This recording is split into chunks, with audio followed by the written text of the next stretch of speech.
यह वीडियो जरा गौर से सुनिएगा।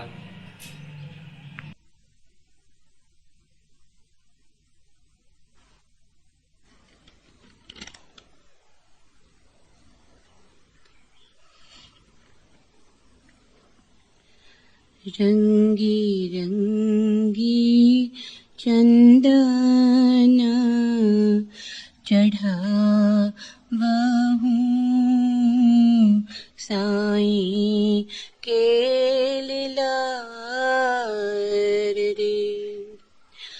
मन ते पुहुपा माला गुथी के सोले के पहरा बहुरे। बिना नैन ते निरेखूं देखूं छवि बिन कर शीस नवावहु रे। दुई कर जोरी के बिनती करी के नाम के मंगल गावहु रे। जग जीवन बिनती करी मांगे कबहू नहीं बिसरावहु रे।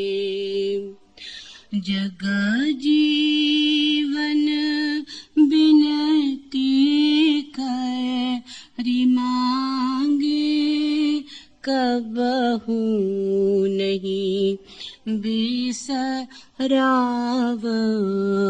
रे। रंगी रंगी चंदना चढ़ावहूँ साईं के लिलार रे। यही नगरी में हो री खेलोरी, नगरी में हो री खेलोरी, नगरी में हो री खेलोरी। हमरी पियाते भेंट करावो तुमरे संग मेरी दरोरी। यही नगरी में होरी खेलोरी। नाचो नाची खोली पर्दा में आनतन पीव हसोरी। पीव जीव एक करी राखो सो छवि देखी रसोरी। कथहु न बहुरहो चरण नाढिक मान दृढ़ हायक सौरी। रहो निहारत पलकन लावो सब रस औरत जोरी। नगरी में होरी खेलोरी, यही नगरी में होरी खेलोरी, नगरी में होरी खेलोरी। सदा सुहाग भाग मोरे जागे सत्संग सुरती बरौरी। जग जीवन सखी सुखित जुगान जुग चरणन सुरति धरोरी। अरिये नैहार डर लागे सखीरी, कैसे खेलो मैं होरी। अगन बहुत नाई गुनये को कैसे गाहो दृढ़ डोरी, नगरी में होरी खेलोरी, यही नगरी में होरी खेलोरी, नगरी में होरी खेलोरी। केहि का दोष में देऊ सखीरी, सब आपनी खोरी, मैं तो सुमार्ग चला चाहत हो, मैं ते विषमा घूरी। सुमति होई तभ चढ़ो गगन गढ़, पियते मिलो करी जोरी, भीजो नयन चखी दर्शन रस प्रीति, गांठी नहीं छोरी, नगरी में होरी खेलोरी, यही नगरी में होरी खेलोरी, नगरी में होरी खेलोरी। रहो शीस सदा चरण तर, हो ताही की चेरी, जग जीवन सत सेज सूती रही, और बात सब थोरी, नगरी में होरी खेलोरी, यही नगरी में होरी खेलोरी, नगरी में होरी खेलोरी।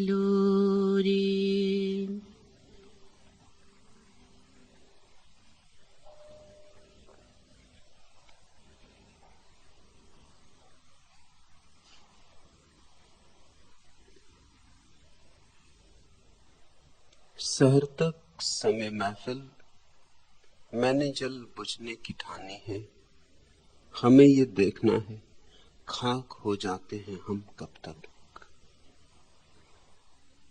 परमात्मा की जो खोज पर निकले उन्हें खाक हो जाने की तैयारी रखनी होती। मिटो तो ही उसे पा सकोगे, जरा से भी बच गए तो उतना ही फासला शेष रह जाता है।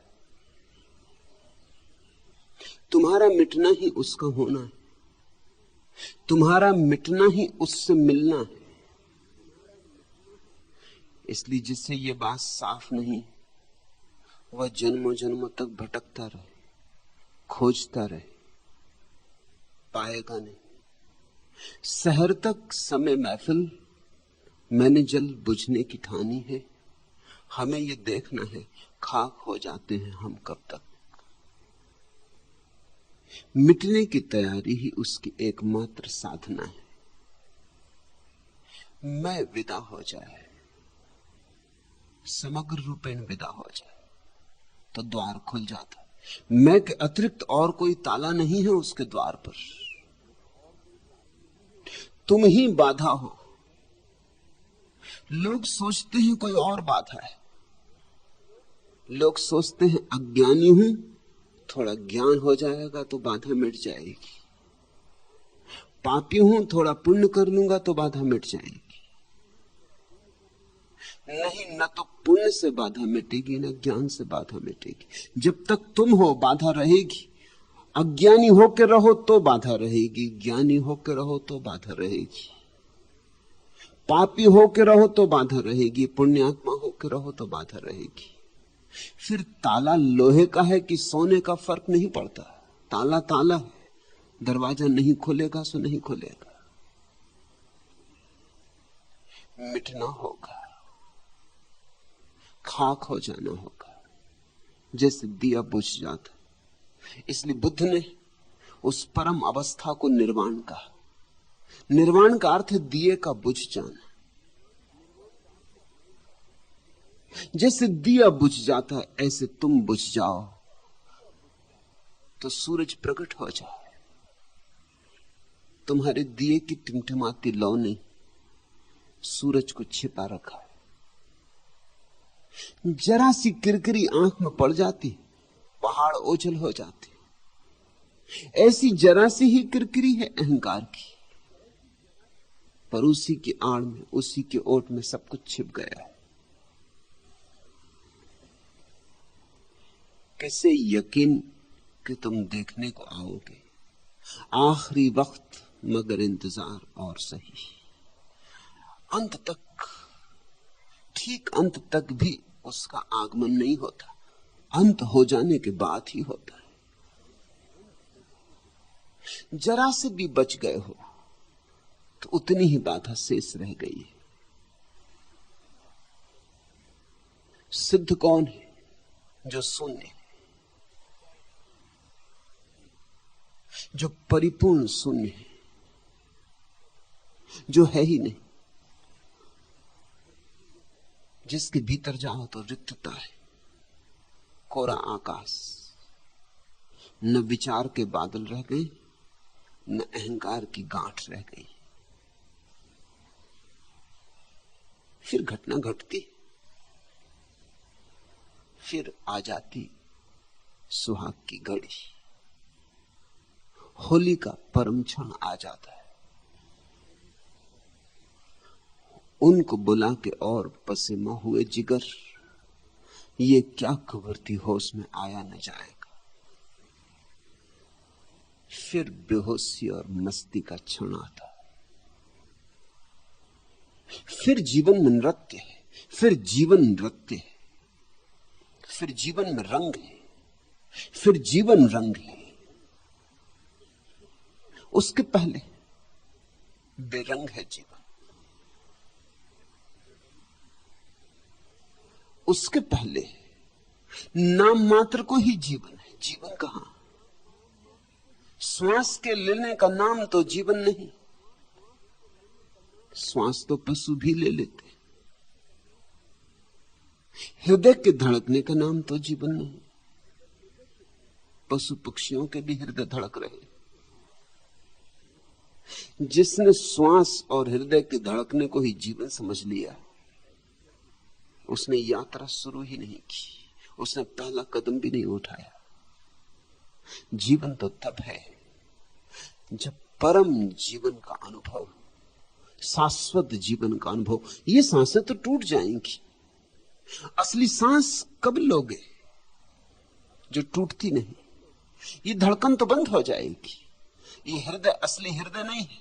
उस हृदय को कब धड़काओगे जो एक बार धड़कता है तो शाश्वत तक धड़कता है, फिर उसका कोई अंत नहीं आता। अमृत को कब पियोगे? ये जीवन तो मृत्यु है। इस जीवन के पीछे तो मौत खड़ी ही है, हर घड़ी खड़ी है। कब आ जाए कुछ पता नहीं। ये जीवन तो मौत के पास ही सरकते जाने का एक नाम है। मरघट के करीब रोज जा रहे हो, अर्थी रोज कसी जा रही। आज नहीं कल, कल नहीं परसों मौत घेर लेगी, अंधकार आ जाए। ये रोशनी का दिखावा थोड़ी देर का है। ये चहल पहल 4 घड़ी की है, और इस चहल पहल में सिर्फ चहल पहल ही है। हाथ कुछ लगता नहीं, हाथ खाली के खाली रह जाते। न कुछ लेके आते हो, न कुछ लेके जाते हो। खाली आते, खाली चले जाते हो। जागो, इस शोरगुल में बहुत मत उलझ जाओ। एक और सन्नाटा है भीतर जिससे पहचान करनी है। एक और हृदय है जिसकी कुंजी तलाशनी। तुम्हारे भीतर ही छुपा हुआ एक और राज है जिसके पर्दे उघाड़ने, जिसका घूंघट उठाना है। जिस दिन वह पर्दा उठता है उस दिन ही पता चलता है कि हम क्या थे और क्या होकर रह गए थे। कमल थे और कीचड़ ही होकर रह गए थे।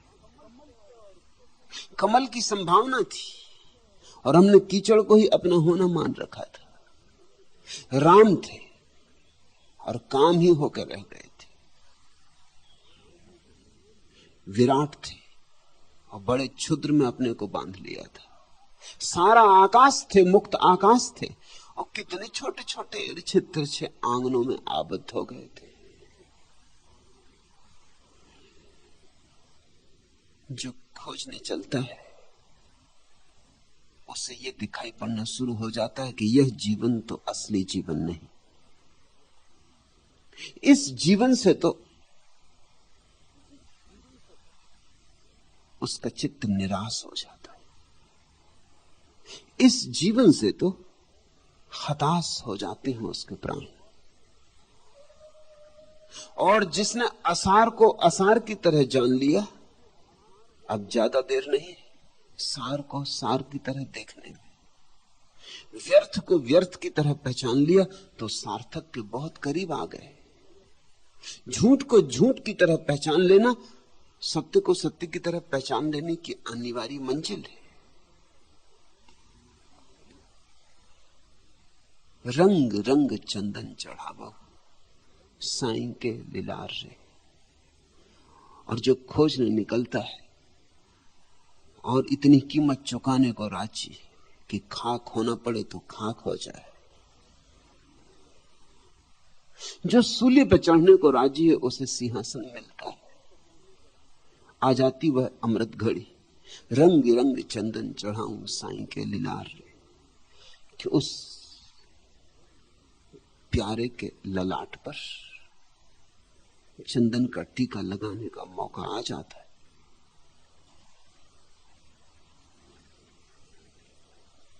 मन ते पोहप माल गूंथी के सो लेके पहराव रे। और जब तुम शून्य हो जाते हो तो जहां तुमने केवल विचारों की भीड़ देखी थी, जिस मन में तुमने सिवाय वासनाओं के, विचारों के, कल्पनाओं के, व्यर्थ के, ऊहापोह के और कभी कुछ भी ना पाया था, जिस मन में तुमने सिर्फ हाट भरी देखी थी वासनाओं, इच्छाओं, इच्छाओं की, उसी मन में एक फूल खिलता है चैतन्य का। यही मन जो बाहर उलझा रहता है तो विक्षिप्तता लाता है, यही मन बाहर से मुक्त हो जाता है तो विमुक्तता लाता है। यही सीढ़ी है बाहर जाने की, यही सीढ़ी है भीतर आने की। उसी द्वार से तो बाहर जाते हो जिस द्वार से भीतर आते हो। जिस सीढ़ी से नीचे उतरते हो उसी से तो ऊपर भी जाते हो। सीढ़ी को दोष मत देना, दिशा का सवाल है। यही मन संसार से जोड़ देता है, यही मन परमात्मा से जोड़ देता है। जब तक संसार से जोड़ता है तब तक इस मन में कांटे ही कांटे उगते, क्योंकि संसार में सिवाय कांटों और कुछ भी नहीं, कांटों का जंगल है। और जब यही मन तुम्हें परमात्मा से जोड़ देता है, अंतरात्मा से जोड़ देता है, तो फूल खिलाते, और वे ही फूल चढ़ाने योग्य। वृक्षों के फूल तोड़ के जाके मंदिर की मूर्तियों पे चढ़ा देते हो। न मूर्तियां सच्ची तुम्हारी, न फूल अपने। इस झूठ को तुम पूजा कहते हो। फूल पौधों के और चढ़े ही थे, पौधों पर चढ़े ही तो चढ़े थे परमात्मा को। जिंदा तो थे, रस बह रहा था, चांतारों से बातें कर रहे थे, हवाओं में गंध बिखेर रहे थे। ये परमात्मा के ही चरणों पर चढ़े थे और जीवंत थे। और तुम्हारी पूजा बड़ी अनूठी। इन जिंदाओं को तुमने तोड़ डाला, मार डाला, काट लिया, और चढ़ा कहां आए? जीवन को मुर्दा कर दिया और अपनी ही बनाई हुई मूर्तियों पर, पत्थर की मूर्तियों पर चढ़ा है। तुम्हारी बनाई मूर्तियां तुम्हारी प्रतिछबियां हैं, तुम्हारी ही तस्वीरें हैं। तुम्हारी बनाई मूर्तियां तुम्हारी ही कल्पनाएं हैं। तुम्हारे हाथ से परमात्मा गढ़ा जाए, यह संभव कैसे? तुम्हें परमात्मा ने गढ़ा है। तुम गढ़ने वाले को गढ़ लेते हो, किसको धोखा देते हो? बजाय इसके कि समझो कि वह सृष्टा है, तुम उसके सृष्टा बन जाते हो। और तुमने रंग रंग ढंग ढंग के परमात्मा बना रखे। तुम्हारी मौज मगर धोखा दे रहे हो और धोखा खुद ही खा रहे हो। किसको दोगे? और नहीं, एक और घड़ी वास्तविक परमात्मा के साक्षात्कार की, जब जीवन का अनुभव होता है, जब अमृत की वर्षा होती, तब भी फूल चढ़ाए जाते हैं, लेकिन वे फूल वृक्षों से नहीं लिए जाते, उधार नहीं होते, अपने ही प्राणों के होते, अपने ही मन में खिले होते। मनुष्य भी एक वृक्ष है और उसमें भी फूल खिलते हैं, चैतन्य के, प्रज्ञा के, ध्यान के, सुरति के। उन्हीं फूलों को चढ़ाना, उन्हीं फूलों को खिलाओ ताकि चढ़ा सको। उनसे कम में कुछ काम नहीं चलेगा। इस मन को फूल बनाओ। ये वचन प्यारा है, मनते पुहप माल गूंथ के। मन से ही गूंथ लिए फूल, मन से ही तोड़ लिए फूल, सो लेके पहराऊं रे, और इसकी ही मालाओं से पहनाई, रंग बिरंगी चंदन चढ़ावो। निश्चित ही ये चंदन भी बाहर का नहीं हो सकता। जब फूल भीतर के हैं तो चंदन भी भीतर का होगा। तुम्हारी चेतना में ही जो सुवास उठती है उसी का नाम चंदन है। तुम्हारी चेतना की सुवास का नाम चंदन है। तुम्हारे भीतर छिपी है बास और तुम बाहर तलाश रहे हो। देखते ना, कस्तूरी मृग भागता फिरता इस तलाश में कि कहां से आ रही ये सुवास, और सुवास उसकी ही नाभि से आती। कस्तूरी कुंडल बसे। तुम्हारे भीतर बड़ी सुवास के खजाने पड़े, मगर तुम बाहर की गंध में ऐसे उलझे हो कि अपनी गंध का पता ही नहीं चलता। तुम्हारे नासापुट बाहर की गंधों से ही भरे। तुम समय ही नहीं देते, सुविधा ही नहीं देते कि तुम्हारी आंखें भीतर देख सके, कि तुम्हारे कान भीतर सुन सके, कि तुम्हारे नासापुट भीतर की गंध ले सके, कि तुम्हारी जीभ भीतर का स्वाद ले सके, कि तुम्हें भीतर का स्पर्श हो सके, दरस परस हो सके। मौका ही नहीं देते। बाहर इतने उलझे हो, तुम्हारी सारी इंद्रियों को तुमने बाहर उलझा रखा, और फिर इंद्रियों को गाली देते हो। उलझाया तुमने। इंद्रियां तो भीतर भी ले जा सकती हैं, इंद्रियां बाहर भी ले जा सकती हैं। इंद्रियां तो द्वार। जिस दरवाजे पर एक तरफ से लिखा होता है एंट्रेंस, प्रवेश, उसी दरवाजे पर दूसरी तरफ से लिखा होता है एग्जिट, निकास। दरवाजा एक ही है। ये आंख बाहरी अगर देखती होती तो मनुष्य परमात्मा को कभी भी नहीं देख सकता था। ये आंख भीतर भी देखती, ये मुड़ के भी देखती। ये आंख दुधारी तलवार है, और ऐसी ही तुम्हारी सारी इंद्रियां। अब बाहर चाहो बाहर देखो, भीतर चाहो भीतर देखो। बाहर देखोगे तो संसार है, भीतर देखोगे तो निर्वाण है। और जो तुमने संसार में देखा है सब तुम्हें भीतर मिल जाएगा, और अनंत अनंत गुना और अनंत अनंत गहरा। गंधें तुमने बाहर भी देखी, मगर कुछ भी नहीं। बाहर की गंधें तो केवल दुर्गंधों को छिपाने के उपाय। बाहर की गंधें तो ऐसे ही हैं जैसे किसी के घाव हुआ हो, मवाद पड़ गई हो, और उसके ऊपर एक गुलाब का फूल रख ले। गुलाब का फूल रख लो घाव पर, इससे घाव मिटेगा नहीं, छिप भला जाए। किससे धोखा दे रहे हो? घाव बढ़ता रहेगा, और गुलाब की ओट में हो जाएगा तो और सुविधा से बढ़ेगा, क्योंकि दिखाई भी नहीं पड़ेगा। अपनी दुर्गंध को छिपाने के लिए लोग सुगंध छिड़क लेते, वो सिर्फ उपाय है भ्रांति पैदा करने का। अपनी कुरूपता को छिपाने के लिए लोग कितने सौंदर्य के आयोजन करते, वस्त्रों से, परिधान से, परिवेष्टन से, अलंकारों से, आभूषणों से, कितने कितने उपाय करते। ये सिर्फ कुरूपता को छिपाने के उपाय हैं। बाहर से कोई सुंदर नहीं हो सकता। सौंदर्य का तो अंतस्थल में आविर्भाव होता है। तुमने बाहर भी रंग देखे हैं, मगर वे रंग कुछ भी नहीं उन रंगों के मुकाबले जो तुम्हारे भीतर भरे। और तुमने बाहर भी इंद्रधनुष देखे, मगर जब भीतर के इंद्रधनुष देखोगे तब पता चलेगा कि बाहर के इंद्रधनुष तो सब फीके थे, सब छाया मात्र थे। बाहर तो केवल प्रतिध्वनियां हैं, मूल तो भीतर है। बाहर तो ऐसा समझो कि जैसे तुम पहाड़ों में गए हो और तुमने जोर से आवाज लगाई और पहाड़ी घाटियों में आवाज गूंजी और तुम पर लौट आई, और तुम चौंकते हो और लगता है शायद पहाड़ों ने तुम्हें पुकारा।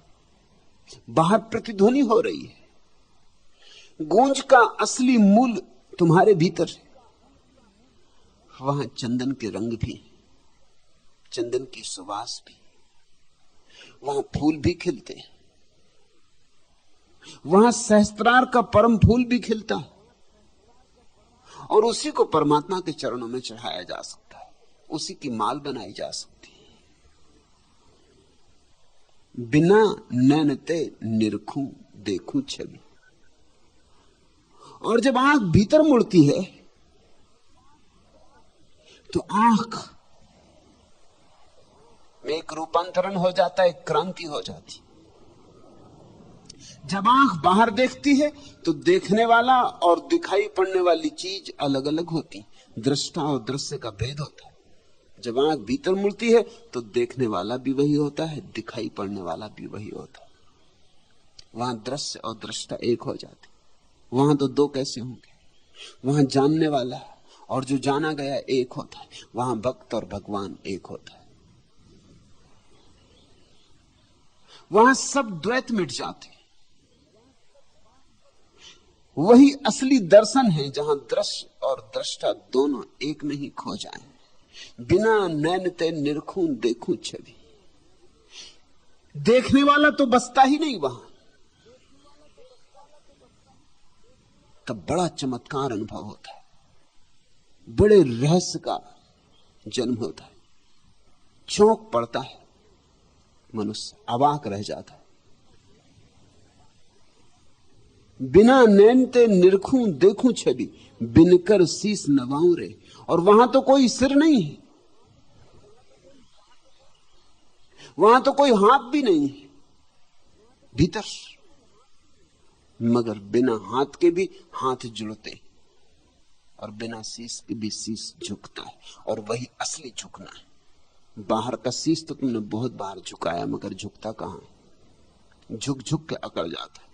शीस तो झुक जाता, तुम नहीं झुकते। मंदिरों में खड़े लोगों को देख लो, शीस झुका है मगर खुद अकड़ के खड़े। खुद का अहंकार तो पूरी तरह मजबूत है, जरा नहीं झुकता, रंच भर नहीं झुकता। शीस को झुकाने से अहंकार नहीं झुकता, लेकिन जब भीतर शीस झुकता है, बिना शीस के शीस झुकता है, तो अहंकार विदा हो जाता।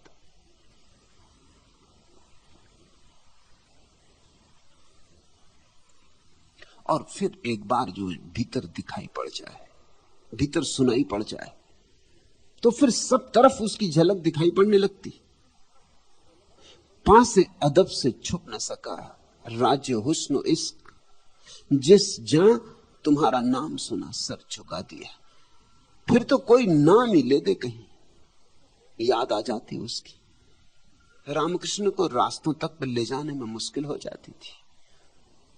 उनके शिष्यों को बड़े संभाल कर ले जाना पड़ता था। कोई रास्ते में जयराम जी ही कर दे, बस उतना काफी था कि वो मस्त हो जाते, कि वो भाव दशा में आ जाते, कि चौरस्ते पे खड़े हो जाते, आंखें बंद हो जाती, आंसू झरझर बहने लगते, आनंद मग्न हो नाचने लगते, भूल ही जाते कि चौराहा है, कि रास्ता चल रहा है, कि गाड़ियां गुजर रही, कि भीड़ लग गई, कि पुलिस वाला भीड़ छांटने आ गया।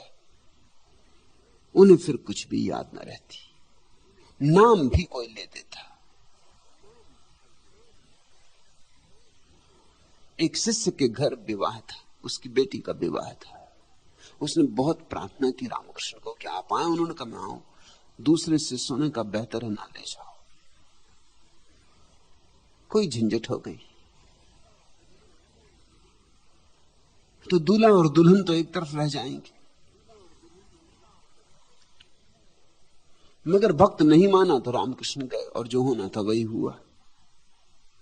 दूल्हे को सजे देखकर घोड़े पर उन्हें असली दूल्हे की याद आ गई। सबको संभाल दिया था कि कोई जयराम जी इत्यादि मत करना, परमात्मा का नाम मत लेना, मगर ये किसी ने सोचा न था कि घोड़े पे बैठे दूल्हे को देखकर उनके मन में वैसी हो गया होगा जैसा कबीर ने कहा मैं तो राम की दुल्हनिया। वो तो एकदम नाचने लगे। वो नाचने लगे तो बस सब फीका पड़ गया। रामकृष्ण नाचे तो फिर और क्या रह जाए। जो होना था विवाह का क्रियाकांड वो तो एक तरफ पड़ गया, वो तो भूली भाल गए लोग। सब रामकृष्ण के पास इकट्ठे हो गए। भक्त बड़े हैरान हुए क्योंकि किसी ने न जयराम जी की, न हरि नाम लिया, न कुछ सवाल उठाई। आज मामला कैसे हुआ? जब होश आया 3 घंटे बाद, रामकृष्ण ने पूछा कि किसी ने तो कुछ कहा नहीं, आप एकदम से कैसे हो गए? उन्होंने कहा किसी के कहने का क्या सवाल था, देखा नहीं घोड़े पे राम जी को, क्या सवार थे। याद आ गई, असली वर की याद आ गई। मेरी भी तो गांठ बन गई ऐसे ही, ऐसी ही मेरी भी तो भांवर पड़ गई।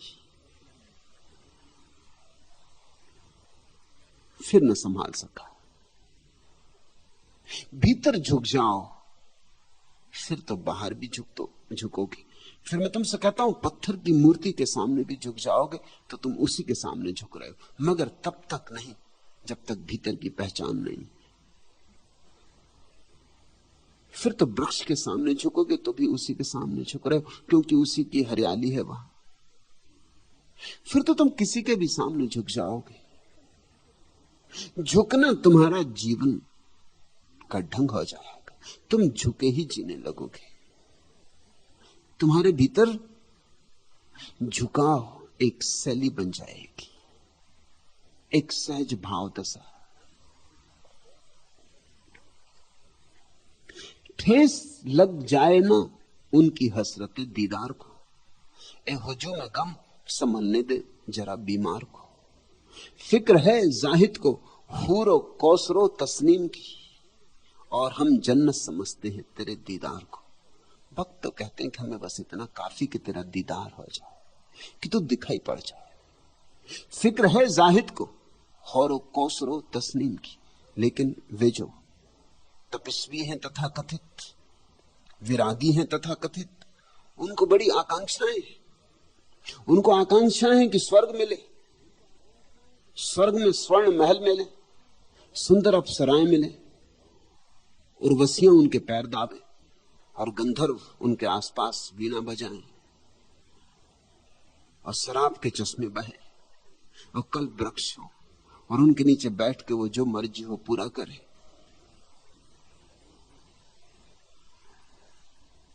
ये कोई भक्त के लक्षण नहीं, ना धार्मिक के लक्षण।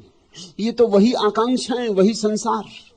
तुमने फिर नए पर्दे पर वही चित्र बना लिए, फिर तुमने नई दिशा में वही आकांक्षाएं आरोपित कर ली, फिर तुम अपना बाजार वापस ले आए।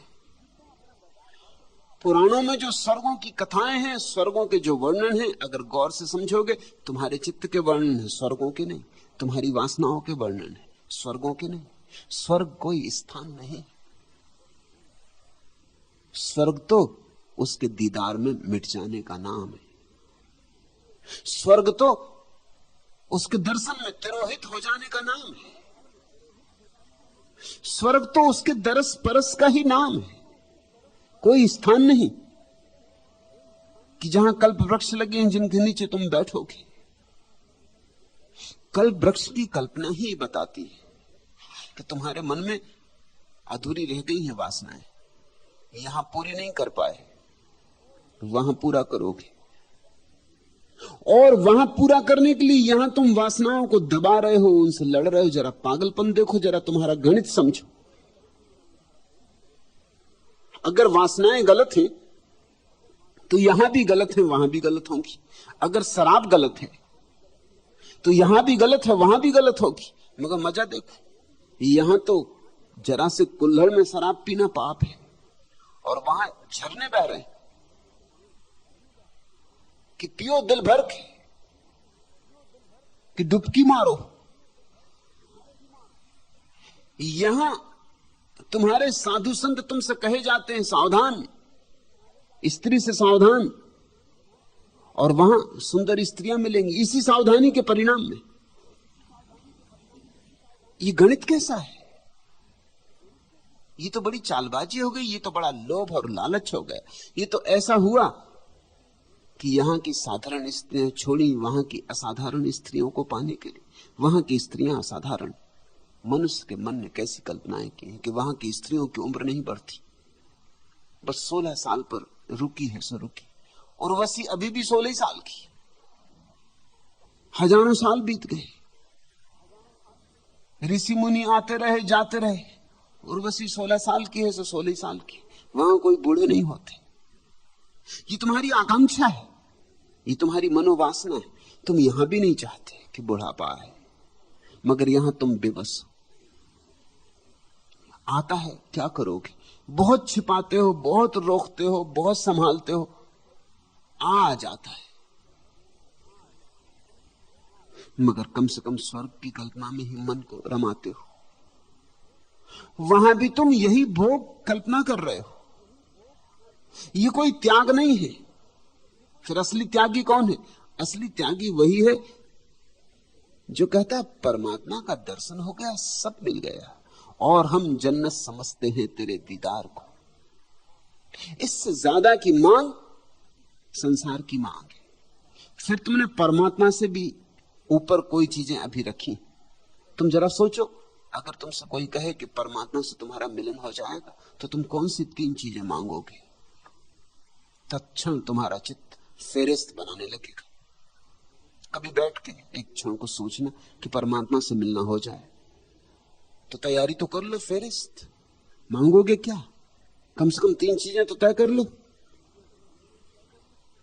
क्योंकि कहानियां हैं जिनमें कभी कभी परमात्मा से मिलना हो गया लोगों को, और उन्होंने फेरिस्त तैयार नहीं की थी और बड़ी झंझट में पड़े,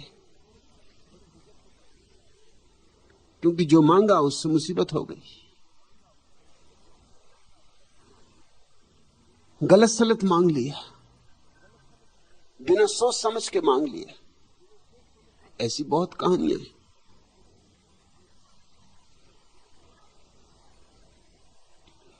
एक आदमी को इष्ट देवता के दर्शन हो गए, और देवता जैसा पूछते हैं कहानियों में, उन्होंने पूछा कि मांग ले, 3 वरदान मांग ले। वो आदमी अपनी पत्नी से परेशान था, जैसे सभी आदमी परेशान है।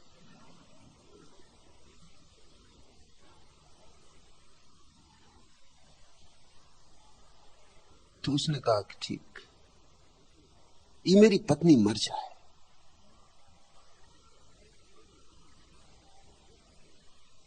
तत्क्षण पत्नी गिर पड़ी और मर गई। और जैसा पत्नी के मरने पे होगा, तब घबराया, क्योंकि पत्नी के बिना कैसे चलेगा? न साथ चलता है, न बिना चलता है। पत्नी से दूर होते ही से पता चलता है कि बिना चल ही नहीं सकता। तब उसे होश आया कि खाना कौन पकाएगा, बिस्तर कौन लगाएगा, बच्चों की कौन फिक्र करेगा। मारे गए, मुश्किल में पड़ गए।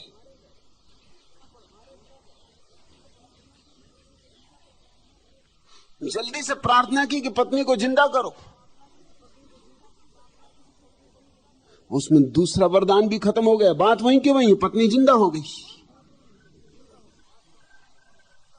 इष्ट देवता ने कहा जल्दी करो, तीसरा मांग लो। उसने कहा रुको, अब एक ही बचा, अब मुझे सोचने दो। और मैंने सुना वो अभी भी सोच रहा है। अब एक ही वरदान मांगना हो, इतनी दुनिया की वासनाएं, इतनी कामनाएं, कैसे चुनाव कर पाओगे? पागल हो गया होगा बेचारा। ये मांगो तो वो छूटता है, वो मांगो तो ये छूटता है। इतनी चीजें हैं संसार में मांगने को। तो तुम फेरिस्त बनाना, कम से कम 3 का तो तैयारी रखना, क्योंकि पुरानी आदत देवताओं की, वो कहते हैं 3 मांग लो, न 2 न 4। तुम 3 की फेरिस्त बनाना, तुम भी चकित हो जाओगे। अपनी फेरिस्त देख के चकित हो जाओगे। कागज पे लिखना, डरना मत, झूठी फेरिस्त मत बना लेना। किसी को दिखाने के लिए नहीं बनाना है, तुम्ही को जानने के लिए बनाना। दिखाने के लिए बनाओगे तो झूठी हो जाएगी। जो आता है मन में वही लिखना, तब तुम्हें पता चलेगा। परमात्मा भी सामने खड़ा हो तो तुम क्षुद्र बातें मांगोगे, बड़ी क्षुद्र बातें मांगोगे। धन मांगोगे, पद मांगोगे, प्रतिष्ठा मांगोगे, भोग की कोई यात्रा पर निकलना चाहोगे। मांगोगे क्या? और तुम्हारा त्यागी व्रति यही कर रहा है। नहीं, भक्त की ऐसी कोई आकांक्षा नहीं। भक्त कहता है तेरी दीदार बस काफी, बिना नैन ते निरखूं देखूं छवि, बिनकर शीस नबाहु रे, दुई कर जोरी के बिनती करके, नाम के मंगल गावहु रे। दोनों हाथ जोड़ के विनती करूंगा, तेरे नाम का मंगल गाऊंगा। और क्या करने को बचता है? जैसे परमात्मा का दर्शन हुआ, उसके पास सिवाय उत्सव के और कुछ भी नहीं है। अब स्वर्ग उत्सव है, भोग नहीं उत्सव, मांग नहीं उत्सव, धन्यवाद, आभार प्रदर्शन। इसलिए मैं अपने सन्यासियों को कहता हूं, प्रत्येक ध्यान के बाद थोड़ी देर के लिए उत्सव की घड़ी जरूर लाना, उत्सव मना लेना हर ध्यान के बाद, क्योंकि अंततः परम ध्यान के बाद उत्सव ही घटने वाला, उसकी तैयारी करो। उसके लिए धीरे धीरे धीरे धीरे अपने को निष्णात करो। समाधि के बाद सिर्फ उत्सव ही रह जाता है और सब खो जाता है। समाधिस्थ पुरुष के जीवन में सिवाय नृत्य के, गीत के और क्या है? और गीत भी उसके अपने नहीं है। अब प्रिय, तुमने ही तो गाए थे, मैंने ये जितने गीत लिखे। अंबर की लाली को उस दिन तुमने ही था अनुराग दिया, तुमने उषा को अपनी छवि, कलरव को अपना राग दिया, अपना प्रकाश रवि किरणों को, अपना सौरव मलयानिल को, पुलकित सद्दल को तुमने ही प्रिय अपना मधुर पराग दिया। फिर भक्त तो बचा ही नहीं, भगवान ही भक्त में नाचता है। अनूठा रास, आनंद उत्सव, महोत्सव, फूल पर फूल खिलते, बीन पर बीन बजती, नए नए पर्दे उठते जाते रहस्य के, चारों तरफ दिए ही दिए जल जाते। दिवाली भी आ गई और होली भी आ गई, सब साथ हो जाता है। जग जीवन विनती कर मांगे, कभू नहीं बिसराहू रे। बस एक ही प्रार्थना रह जाती करने की कि कभी भूलूं ना, कभी फिर न भूल जाऊं। ध्यान करना इस बात पर, और कुछ नहीं मांगते जग जीवन, इतना ही मांगते हैं कि ये दर्शन जो हो गया है, ये मेरी पात्रता से तो नहीं हुआ है। मैं तो अपात्र ही हूं, मैं तो जैसा हूं वैसा ही हूं। मैंने कोई बहुत बड़ा अर्जन नहीं कर लिया है, मैंने कोई बहुत बड़ा त्याग नहीं कर दिया है। मेरे त्याग में भी क्या रखा है? मेरा त्याग मेरे ही जैसा होगा। 2 कौड़ी की मेरी स्थिति है, 2 कौड़ी का मेरा त्याग होगा।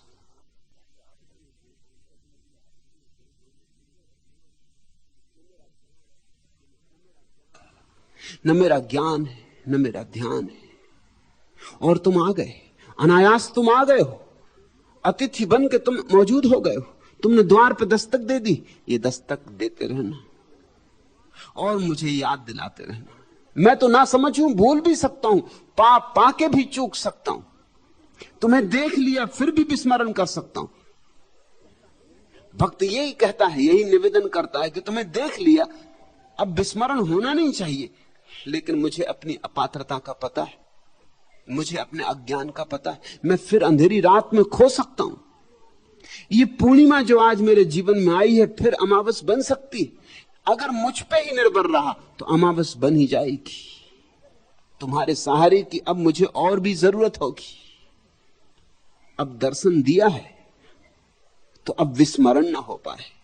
मैं तुम्हारे स्मरण को करता ही रहूं। दुई कर जोरी के बिनती करी के, मैं दोनों हाथ जोड़ के विनती करता हूं। दुनिया में बहुत तरह के प्रणाम है, लेकिन दोनों हाथ को जोड़ के प्रणाम करने की प्रक्रिया इस देश की है और इसके पीछे बड़े रहस्य, बड़े प्रतीक हैं।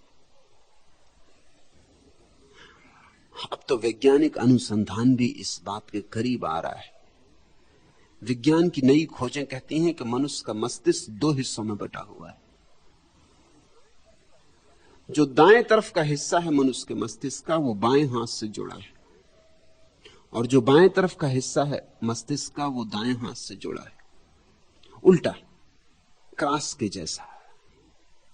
बायां दाएं से जुड़ा है, दायां बाएं से जुड़ा है। चूंकि हमने दाएं हाथ को महत्वपूर्ण बना लिया है और हमारे सारे कृत्य उसी से हो रहे हैं, इसलिए हमारा बायां मस्तिष्क का हिस्सा सक्रिय है। बाएं मस्तिष्क के हिस्से के कुछ लक्षण हैं: गणित, तर्क, हिसाब किताब, बहिर यात्रा।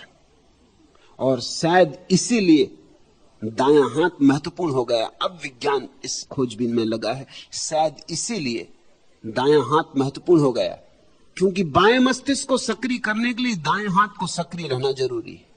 वो जुड़े हैं। जब दायां हाथ चलता है तो बायां मस्तिष्क चलता है, जब बायां हाथ चलता है तो दायां मस्तिष्क चलता है। दाएं मस्तिष्क के लक्षण काव्य, भाव, अनुभूति, प्रेम, उनका तो कोई मूल्य नहीं है जगत में। इसीलिए बायां हाथ बेकार डाल दिया गया है। बाएं हाथ को बेकार डालने में हमने काव्य को बेकार कर दिया है, प्रेम को बेकार कर दिया है, अनुभूति को, भाव को बेकार कर दिया है। ये बड़ी तरकीब है, बड़ी जालसाजी।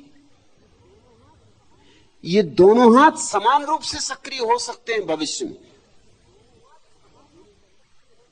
और होने चाहिए। भविष्य के मनुष्य की जो प्रशिक्षण प्रक्रिया होगी उसमें ये दोनों हाथ सक्रिय करने की कोशिश की जाएगी। अभी तो हालत ये, अगर कोई बच्चा बाएं हाथ से लिखता है तो हम उसके पीछे पड़ जाते हैं कि दाएं से लिखो। 10% लोग बाएं हाथ से लिखने वाले पैदा होते हैं। 10% कोई छोटा आंकड़ा नहीं है।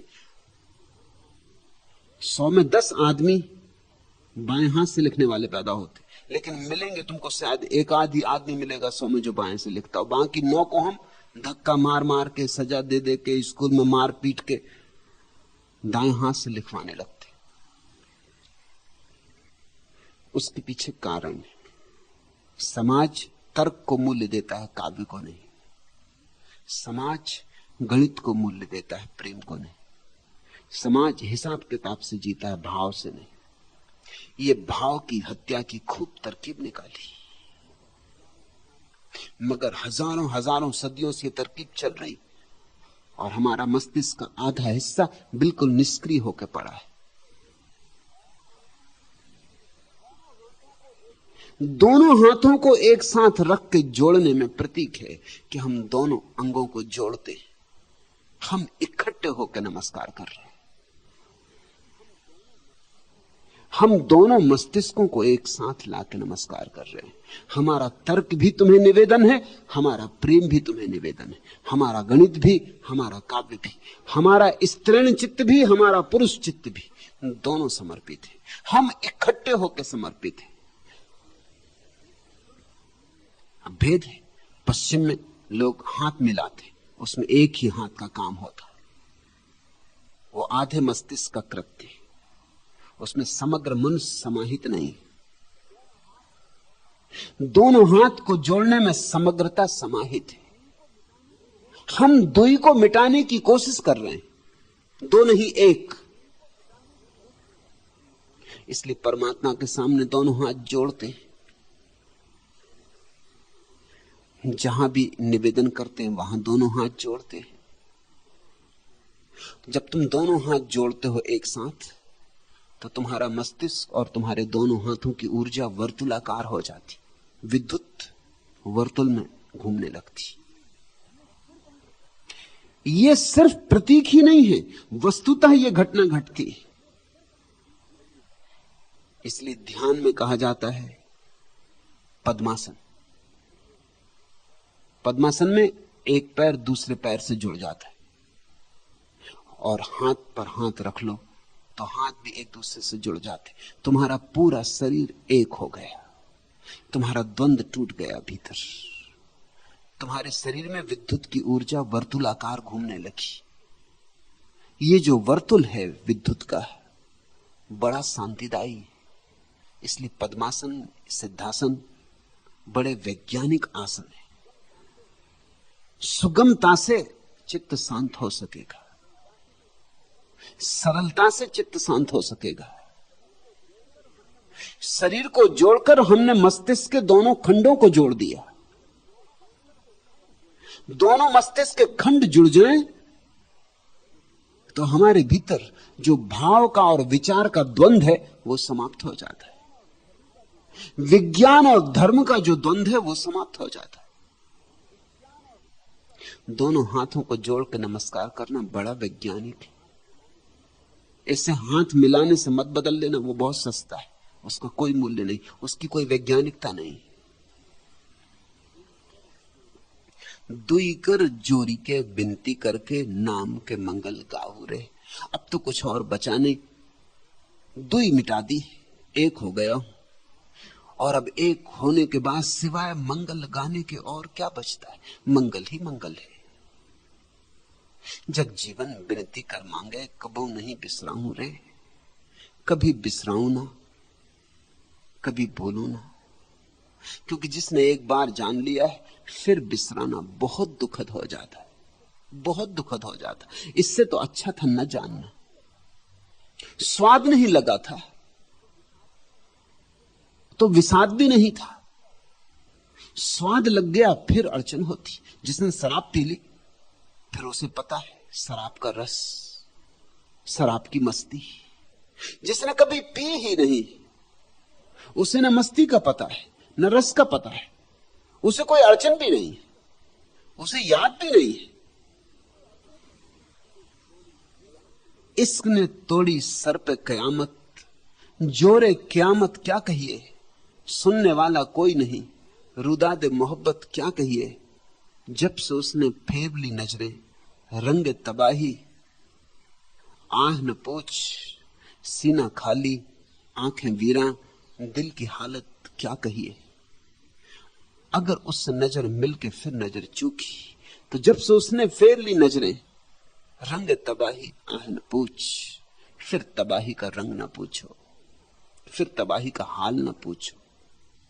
सीना खाली, आंखें वीरा, फिर भीतर सब रिक्त रिक्त, आंखें वीरान, दिल की हालत क्या कहिए। फिर कुछ कहा नहीं जा सकता, फिर सब टूट गया, सब मरुस्थल हो गया।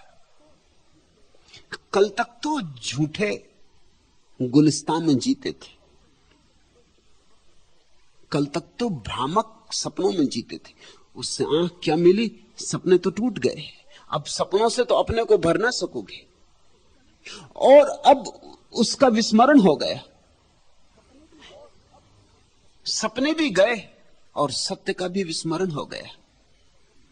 ये बड़ी कठिन दशा हो जाती है। इसलिए भक्त एक ही प्रार्थना करता, जग जीवन विनती कर मांगे, कबहू नहीं बिसराहू रे। बस इतना ही मुझे चेताए रखना, मैं तो अपनी तरफ से भूल ही जाऊंगा, मुझ पे भरोसा मत रखना। मैं तो अवश्य हूं, मुझे अपनी कमजोरियों का भली भांति पता है। अगर मुझ पे ही छोड़ दिया तो भूल होने ही वाली, मैं फिर किसी गड्ढे में गिर जाऊंगा, मैं फिर किसी उलझन में फंस जाऊंगा।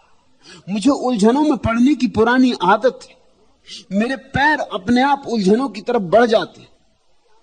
ये जो सुलझाव की घड़ी आ गई है, जैसे तुम ले आए हो सुलझाव की घड़ी, इसी तरह अब मेरी याद को भी जगाए रखना। ये दिया बुझे ना, ये दिया तुम उकसाए रखना, ये ज्योति तुम जलाए रखना। ये भक्त की प्रार्थना है, और इससे श्रेष्ठ क्या प्रार्थना हो सकती है। प्रार्थना करना तो यही करना, फेरिस्त कुछ और बनाओ तो गलत होगी। यही नगरी में हो रही खेलूरी। बुद्ध का प्रसिद्ध वचन है,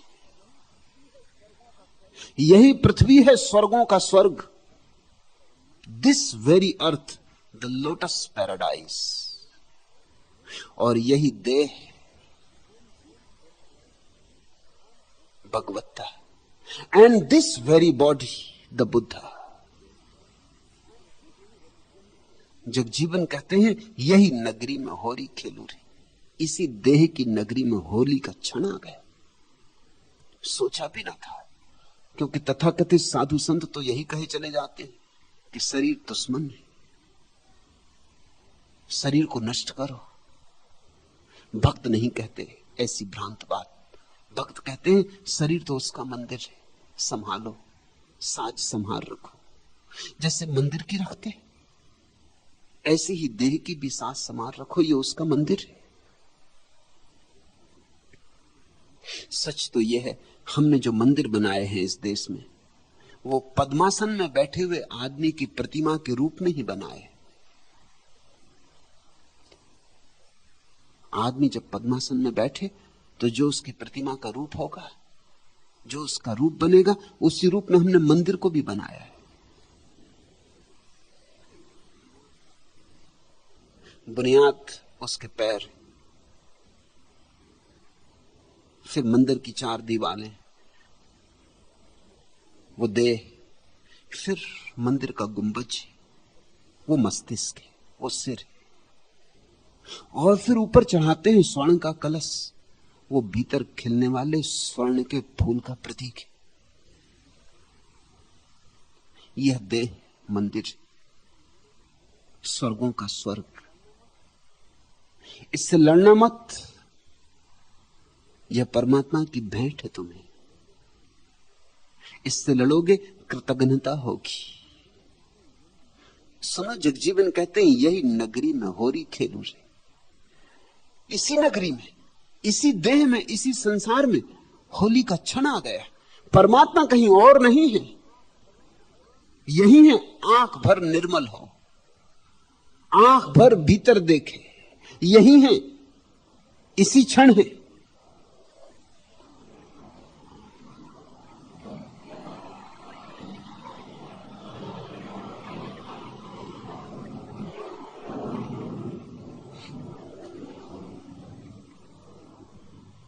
फिर जमका रंग गोलाल सुमुखी, फिर गमका फागुन राग, फिर चमका मनसिज के नैनों में रति का नव अनुराग।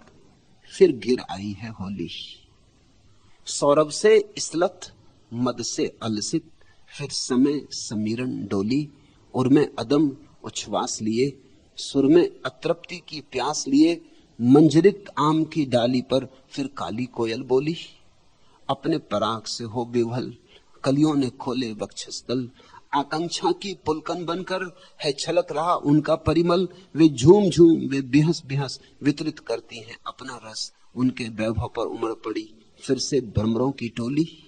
फिर है मानस में स्पंदन, फिर है शरीर में कंपन, फिर अंग अंग में है उमंग, फिर है नैनों में राग रंग, फिर तन्मयता संचरित और फिर बाहों में आलिंगन, फिर आज भरी सी लगती है उन अरमानों की झोली, फिर से है मन में लाग लगी, फिर से जीवन में आग, फिर झमका रंग गुलाल सुमुखी, फिर गम का फागुन राग।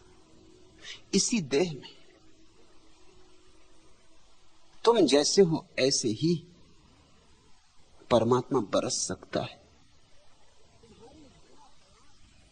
तुम्हारी वीणा तैयार है, जरा तार कसने, जरा साज बिठाना।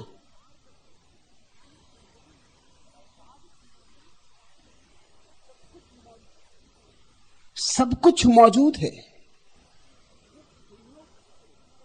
सिर्फ संयोग ठीक नहीं। जैसे वीणा तो रखी है, किसी ने तार अलग कर दिए हैं, तो वीणा रखी रहेगी। सब मौजूद था, जरा तार कसने थे, जरा तार बिठाने थे और गीत का जन्म हो जाता। ऐसे ही तुम्हारे भीतर परमात्मा संभावना की तरह मौजूद है, सत्य हो सकता है, जरा से तार बिठाने। उन्हीं तार बिठाने की कलाओं का नाम धर्म। फिर स्वभावता बहुत ढंग से तार बिठाए जा सकते हैं, ढंग ढंग से बिठाए जा सकते हैं, इसलिए बहुत धर्म दुनिया में पैदा हुए। धर्म तो एक ही है, बहुत ढंग पैदा हुए तार बिठाने के। तुम जो भी लेकर आए हो, काश तुम उस पूरे को प्रकट हो जाने दो। तो यही इसी देह में, यही नगरी में हो रही खेलोरी। हमरी पियाते भेंट करावो, तुमरे संग में लिदौरू री। और शरीर से कह रहे हैं जगजीवन कि तुमने ही, तुम्हारे द्वारा ही प्यारे से मिलन हो सका, तो अब तुम्हें ही संग लेकर दौड़ना है। परमात्मा के मिलन में देह बाहर नहीं रह जाती, ये याद रखना।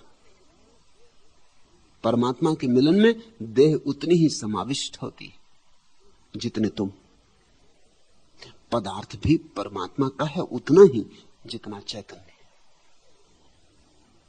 मिट्टी भी उसकी है, अमृत भी उसका है।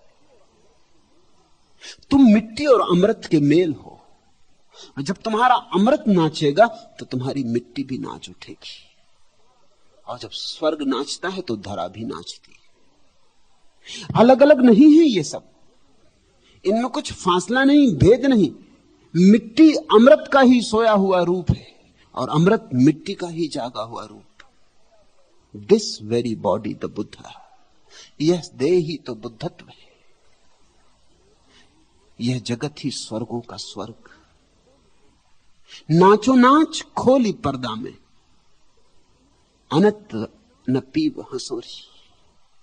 जगजीवन कहते हैं अब सब पर्दे खोलता जा रहा हूं और नाच पर नाच बढ़ता जा रहा है, नृत्य गहन होता जा रहा है, नर्तक नृत्य में खोता जा रहा है। अब सब पर्दे उठा देने, अब सब घूंघट अलग कर देने। अब क्या छिपाना है, अब किससे छिपाना है? साधारणतः आदमी छिप छिप के रह रहा है। कितने तुमने मुखौटे ओढ़ ओढ़ रखे हैं ताकि तुम छिपे रहो, तुम्हारा असली चेहरा लोगों को पता ना चल जाए। तुमने कितनी तरकीबें कर रखी, तुम कैसे कैसे रूप बनाए हो। यहां सब बहुरूपीय हैं, सारा संसार बहुरूपियों से भरा है। होते कुछ हो, दिखाते कुछ हो, और धीरे धीरे दूसरों को धोखा देते देते खुद भी धोखा खा जाते हो। ख्याल रखना, बहुत दिन तक धोखा देने का दुष्परिणाम यही है कि अंततः खुद ही भरोसा आ जाता है कि यही ठीक होगा। झूठे ही मुस्कुराते हो, फिर मुस्कुराहट आदत हो जाती। जैसे जिम्मी कार्टर जैसे राजनेता, तुम सोचते हो रात भी बिना मुस्कुराए सोते होंगे? मैंने तो सुना है नींद में भी उनके ओंठ खुले ही रहते। 24 घंटे अभ्यास हो गया। जो तुम दिन भर करते हो वही अभ्यास रात में भी चल जाता है। मुल्ला नसरुद्दीन एक रात उठा और अपनी चादर फाड़ी। उसकी पत्नी ने रोका कि क्या करते हो, क्या करते हो? मगर उसने तो फाड़ ही दी। उसने कहा कि तो तू दुकान पे भी आके झंझटें करने लगी। दिन भर कपड़ा फाड़ता है, कपड़े की दुकान। सपने में भी किसी ग्राहक से मुलाकात हो गई, फाड़ दी चादर। नाराज पत्नी पे हो रहा है, तो तू अब दुकान पे भी आने लगी, यहां भी चैन नहीं। दिन जो है वही तो तुम्हारी रात भी हो जाएगी। तुम्हारा चेतन मन जो करता है वही तुम्हारा अचेतन मन भी करने लगेगा। धीरे धीरे अपने ही धोखे अपने लिए ही सच मालूम होने लगते हैं। जो आदमी मुस्कुराता रहता है झूठा, उसे खुद ही भरोसा आ जाता है कि मैं बड़ा प्रसन्न चित्त आदमी हूं। दूसरे कहते हैं कि वाह कितने प्रसन्न चित्त आदमी हो। सुनते सुनते उसे भी भरोसा आ जाता है कि हो न हो ठीक ही कहते होंगे लोग, सच ही कहते होंगे लोग। मैंने सुना है एक पत्रकार मरा और स्वर्ग पहुंचा। दरवाजे पर दस्तक दी, द्वारपाल ने दरवाजा खोला और कहा कि पत्रकारों की जगह सब पहले से पूरी भरी, दूसरी जगह जाओ। दूसरी जगह मतलब सामने नरक का दरवाजा। पत्रकार ने कहा कि नहीं, ऐसी आसानी से न जाऊंगा, इतनी तो कृपा करो, मुझे 24 घंटे का अवसर दो। मैं अगर किसी दूसरे पत्रकार को राजी कर लूं और वो जाने को राजी हो तो फिर तो तुम्हें कोई अड़चन नहीं। द्वारपाल ने कहा फिर कोई अड़चन नहीं। स्वर्ग में पत्रकारों की वैसी भी ज्यादा कोई जगह थी नहीं, 12 जगह थी।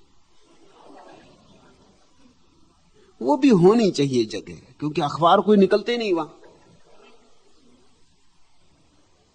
नहीं तो शैतान डींग मारेगा। नरक में बहुत अखबार निकलते, एक से एक शानदार अखबार। अखबार के लायक घटनाएं भी वहां घटती। स्वर्ग में घटता ही क्या है, ऋषि मुनि बैठे, एक दफा छापो कि 1000 दफा छापो, खबर वही की वही। चाहो तारीख बदलते रहो, वही का वही अखबार चलेगा। ऋषि मुनि अपने अपने झाड़ के नीचे बैठे, अपनी अपनी सिद्ध शिला पर आंखें बंद की। अब ध्यान कोई खबर तो नहीं, कोई मारपीट हो, छुरेबाजी हो, कोई झगड़ा फसाद हो, कोई घिराव जुलूस हो, कोई हड़ताल हो जाए, कुछ हो तो खबर जैसी कोई चीज वहां है नहीं। बनट शाह ने कहा है कि अगर कुत्ता आदमी को काटे तो ये कोई खबर नहीं, जब आदमी कुत्ते को काटता तो ये खबर का मतलब ही होता कुछ हो। पत्रकार अंदर गया, उसने खबर उड़ा दी एकदम जाति से कि नरक में एक नए अखबार की शुरुआत होने वाली, बड़ा अखबार निकलने वाला है। प्रधान संपादक की, उप प्रधान संपादक की और पत्रकारों की जरूरत है। झूठी खबर। जब 24 घंटे बाद वो आया, द्वारपाल से उसने पूछा कि भाई क्या हालत है, कोई गया? उसने कहा कोई नहीं, सब गए, अब तुम जा नहीं सकते, कम से कम एक तो होनी चाहिए। उसने कहा अब मैं रुक नहीं सकता, मुझे भी जाने दो। उसने कहा तुम पागल हो गए, तुम किस लिए जाते हो? उसने कहा कि हो ना हो बात में कुछ सच्चाई होनी चाहिए। नहीं, 12 आदमी चले गए, इसी ने उड़ाई है अफवाह। तुम ख्याल करना, तुम ही अफवाह उड़ा दे दो, और जब 24 घंटे बाद अफवाह पूरे मोहल्ले में घूमकर तुम्हारे पास लौटती तो तुम्हें भी शक होने लगता, हो ना हो कुछ बात होगी, चिंदी का सांप होगा, मगर चिंदी तो होगी, कुछ ना कुछ तो होगा ही। जहां धुआं होता है वहां आग भी होती। तुम ही कहने लगोगे कि जहां धुआं होता है वहां आग भी होती, जरूर कहीं ना कुछ हुआ होगा। लोग झूठ बोल बोल के खुद ही झूठ हो जाते। असली धोखा इस जगत में यही है कि तुम खुद ही धोखे में आ जाते हो, अपने दिए गए धोखे अपने पर ही लौट के पड़ जाते।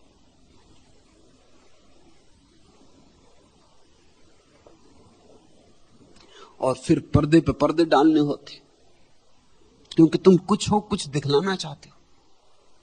कोई अपनी नग्नता में प्रकट नहीं होना चाहता। परमात्मा के सामने तो पर्दे हटाने होंगे, सब मुखौटे उतार के रख देने होंगे, निर्वस्त्र हो जाना होगा, सारी धोखी धड़ी छोड़ देनी होगी, सारी वंचनाएं हटा देनी होगी। वहां तो प्रमाणिक होना होगा। नाचो नाच खोली पर्दा में। जगजीवन कहते हैं अब क्या पर्दा, किससे पर्दा? अपने मालिक के सामने खड़ा हूं, अब सब पर्दे गिरा देता हूं, अब निर्वस्त्र नग्न अपने परमात्मा के सामने खड़ा हूं, अब छिपाना क्या? उससे क्या छिपाना है? उससे क्या छिपा है? पीऊ जीव एक एक करी राखूं, और जब ये सब पर्दे गिर जाते हैं तभी पीऊ और जीव एक हो पाते। नहीं तो पर्दों का ही तो फासला है। जितने तुमने झूठ अपने आसपास बना रखे हैं उतनी ही दूरी है। अहंकार तुम्हारा सबसे बड़ा झूठ है। और फिर छोटे छोटे झूठों की कतार लगी है अहंकार के पीछे। यह मेरा, वह तेरा, ये सब झूठ है, क्योंकि न तुम कुछ लाए थे ना कुछ ले जाओगे। क्या मेरा, क्या तेरा? मैं बड़ा, तुम छोटे। तुम में भी वही, उसमें भी वही। कौन बड़ा कौन छोटा? ये झूठ पर झूठ तुम बोले जा रहे हो, और झूठ पर झूठ तुम जमाए जा रहे हो। धीरे धीरे इन्हीं झूठों की दीवार के पीछे उलझ जाओगे। लोग अपने ही बनाए कारागृहों में पड़ गए। किसी और ने किसी के लिए जंजीरें नहीं ढाली, अपनी ही जंजीरें, अपने ही बनाए कारागृह, फिर खुद ही फंस गए। ये हो सकता है दूसरों को फंसाने के लिए बनाए थे, मगर ख्याल रखना, जो गड्ढे तुमने दूसरों के लिए खोदे हैं, आज नहीं कल तुम स्वयं उनमें गिरोगे। दूसरे भी गिरेंगे, वो अपने खोदे गड्ढों में गिरेंगे। आखिर अपने अपने गड्ढों की सबको फिक्र रखनी। उनने भी खोदे हैं, कोई तुम्हारे गड्ढों में गिरने आएंगे। और कुछ ना कर सकें, गड्ढे तो खोद ही सकते हैं। उनने भी खोदे हैं खूब गड्ढे, वो अपने गड्ढों में गिरेंगे, तुम अपने गड्ढों में गिरोगे। और जरा जिंदगी की परख करना, तुम सदा पाओगे कि जिस गड्ढे में तुम गिरते हो वो तुम्हारा ही खोदा हुआ गड्ढा है। मैं एक रात एक स्टेशन पर रुका और एक अनोखी घटना घट गई वहां। एक छोटी सी स्टेशन, मकरोनिया। दो ही गाड़ी वहां खड़ी होती, एक सुबह आने वाली, एक सांझ जाने वाली। एक आदमी काफी रुपयों की थैली लिए प्रतीक्षा कर रहा था, और डर के मारे उसने स्टेशन मास्टर को बता दिया कि मैं काफी संपत्ति लिए हूं और यहां अंधेरी रात और रात 2 बजे गाड़ी आएगी, तो मैं आपको बता देता हूं कि थोड़ी मुझे बैठने की सुविधा अंदर कर दें स्टेशन मास्टर के कमरे में। यहां ना कोई है ना कुछ। स्टेशन मास्टर का मन डोला। उसने कहा, बेफिक्री से तुम ये पास में पड़ी हुई बेंच पे लेट जाओ। और उसने जाके पोर्टर को कहा कि ये मौका चूकने जैसा नहीं, कुल्हाड़ी लाके इसकी गर्दन अलग कर दो।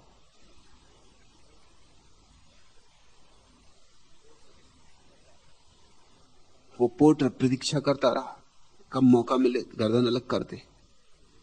वो आदमी सो न सका। जिसके पास इतने पैसे हो वो सोए कैसे? तो उठ के टहलने लगा। वो अपना झोला लेकर टहलने लगा। रात देर हो गई।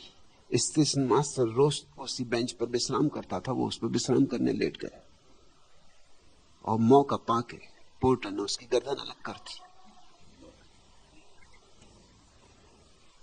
ये तो रात तब पता चला जब अदालत में मामला चला, सारी बात जाहिर हुई, खुली, कि वो स्टेशन मास्टर का ही षड्यंत्र था। पोर्टर तो सिर्फ आज्ञा का पालन कर रहा था। इतनी स्पष्ट घटनाएं तो बहुत कम घटती, मगर जिंदगी इसी तरह की घटनाओं से भरी है। स्पष्ट घटती हो कि ना घटती हो, अगर तुम गौर करोगे तो तुम पाओगे तुम अपने ही खोदे गड्ढों में गिर गए। हो सकता है गड्ढा आज खोजा और 30 साल बाद गिरो, इसलिए याद भी ना रह जाए, भूल भी जाओ, तुम सोचने लगो किसी और ने खोदा है। लेकिन सदियों का अनुभव यह है ज्ञानियों का कि हर आदमी अपने खोदे खोदे गड्ढे में गिरता है। यही बात है मूल आधार कर्म के सिद्धांत की, और कुछ अर्थ नहीं है कर्म के सिद्धांत में। तुमने जो बोया है वही तुम काट रहे हो, वही तुम काटोगे, वही तुम काट सकते हो।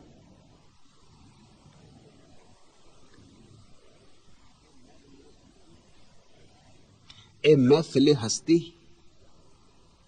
ये महफिले हस्ती भी क्या महफिले हस्ती है। जब कोई पर्दा उठा मैं खुद ही नजर आया। ये जिंदगी की महफिल बड़ी अजीब महफिल है। यहां जब पर्दे उठेंगे तो तुम चकित होगे। हर पर्दे के भीतर तुम ही हो, झूठ के भीतर भी तुम ही हो, पाप के भीतर भी तुम ही हो, पुण्य के भीतर भी तुम ही हो। और अंततः जब आखिरी पर्दा उठ जाएगा तो परमात्मा के भीतर भी तुम अपने को ही पाओगे। तुम्हारे अतिरिक्त यहां और कोई भी नहीं। यहां एक का ही वास है, यहां एक का ही आंदोलन हो रहा है।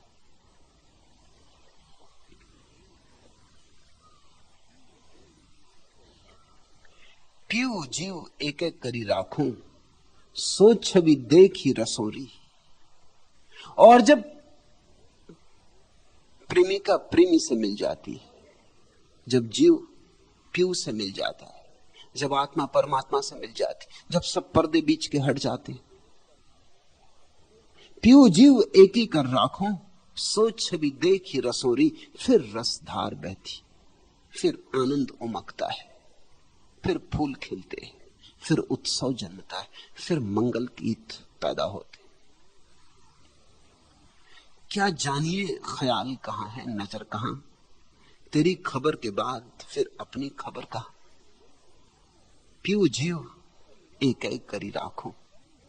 उस पे नजर आ गई कि तुम गए कि उस पे नजर आई। ये एक साथ घटती है घटना, युगपथ एक ही क्षण में घट जाती। ये एक ही घटना के दो पहलू हैं, तुम्हारा जाना, उसका आना तुम्हारा जाना। पीऊ जीव एक एक करी राखो, सोच छवि देख ही रसोरी। प्यारा वचन, सोच छवि देख रसोरी। रस ही रस बह जाता, रस निमग्नता आ जाती। कब तक आखिर मुस्कुलाते शौक आसा कीजिए, अब मोहब्बत को मोहब्बत पर ही कुर्बान कीजिए। चाहता है इश्क राजे इश्क उरिया कीजिए, यानी खुद खो जाइए, उनको नुमाया कीजिए। मिटो उसको होने दो, यानी खुद खो जाइए, उनको नुमाया कीजिए। हट जाओ, जगह खाली कर दो, सिंहासन खाली करो, परमात्मा आने को उत्सुक है। तुम जब तक सिंहासन पर बैठे हो कैसे आए, तुम मिटो तो आ जाए। और तब रसधार बहती, तभी जीवन में आनंद है। अगर तुम दुखी हो तो अपने कारण दुखी हो। तुम्हारे दुख का मूल आधार एक ही है कि तुम हो, तुम दुख हो। बुद्ध ने कहा है संसार दुख है, मैं कहता हूं तुम दुख हो। और तुम्हारा होना ही संसार का फैलाव है। तुम गए कि तुम्हारा तथाकथित कल्पनाओं का संसार गया, फिर जो शेष रह जाता है वह तो परमात्मा है, संसार नहीं।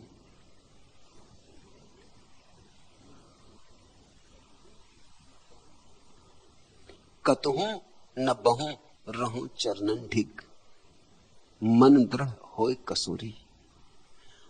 कहते हैं जगजीवन अब हटूंगा नहीं, अब हटाए ना हटूंगा। कतहूं न बहूं रहूं चरणन ढिग, अब कुछ भी हो जाए, कितने ही पुराने अतीत की याददाश्तें आए, पुराने भुलावे जाल फैलाएं, पुराने आकर्षण खींचे, पुरानी आदतें, पुराने संस्कार बलशाली होते। कतहूं न बहूं रहूं चरणन ढिग, अब बहूंगा नहीं, अब इन चरणों से दूर ना हटूंगा। अब लाख कुछ हो जाए, अपनी पूरी शक्ति एक ही बात में लगाऊंगा, मन दृढ़ होए कसोरी। अब तो मन को दृढ़ता से इन्हीं पैरों से कस दूंगा। लेकिन फिर भी ये तो प्रार्थना जारी रहती है भक्त की, जग जीवन विनती कर मांगे, कभू नहीं बिसरा हो रही। मुझे भूल मत जाना और मुझे भटकने मत देना। मैं तो अपनी पूरी सामर्थ्य लगाऊं कि तुम्हारे पैर न छूटे, मगर मैं आखिर में हूं। मेरा भरोसा क्या, मेरा बल कितना छोटा है।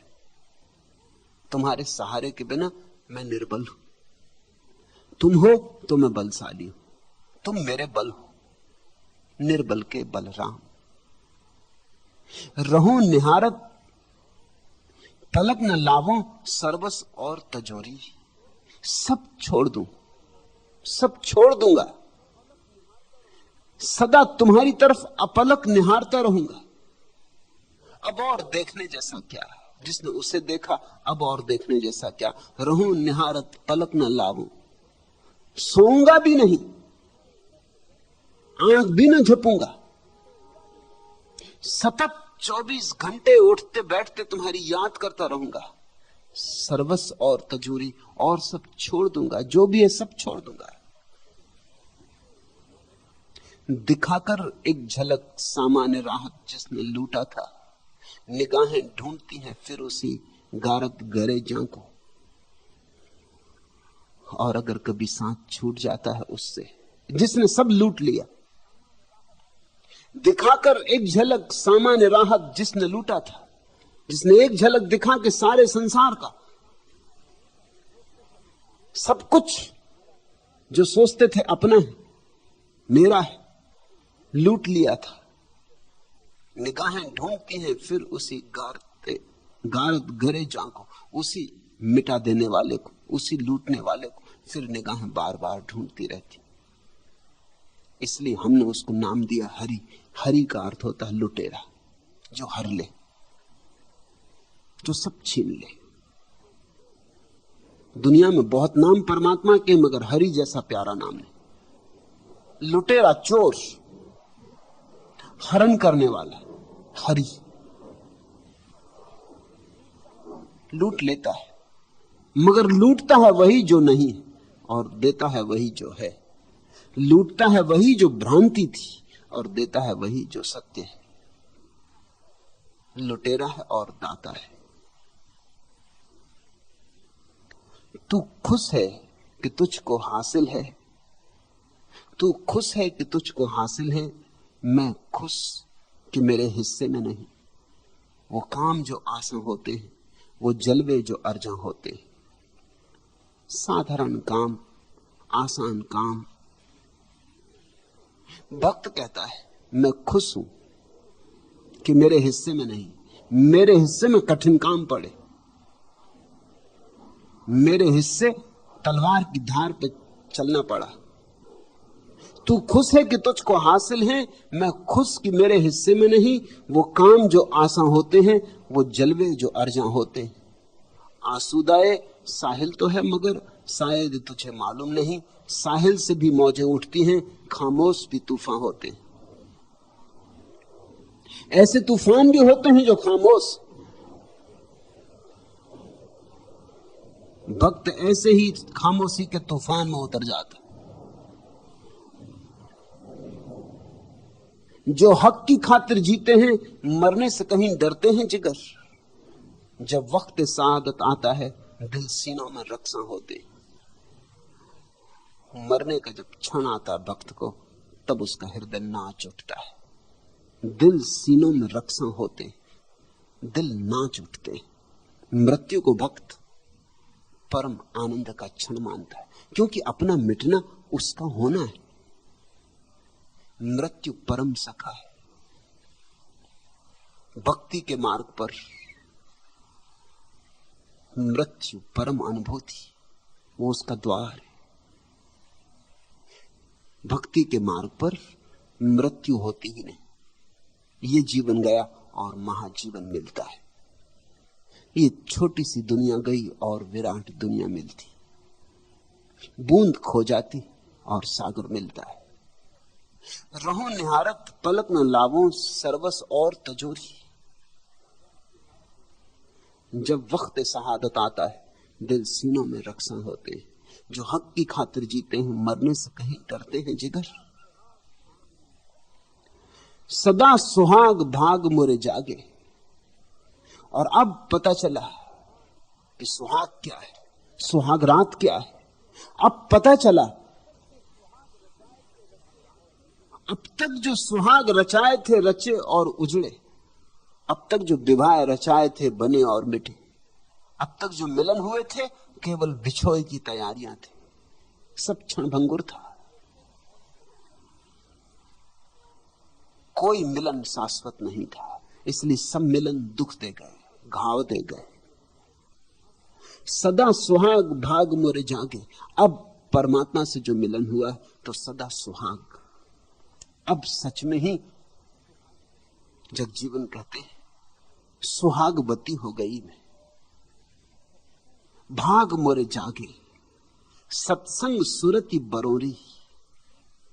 और अब तो बस सत्संग ही जीवन है, सुरति ही श्वास है।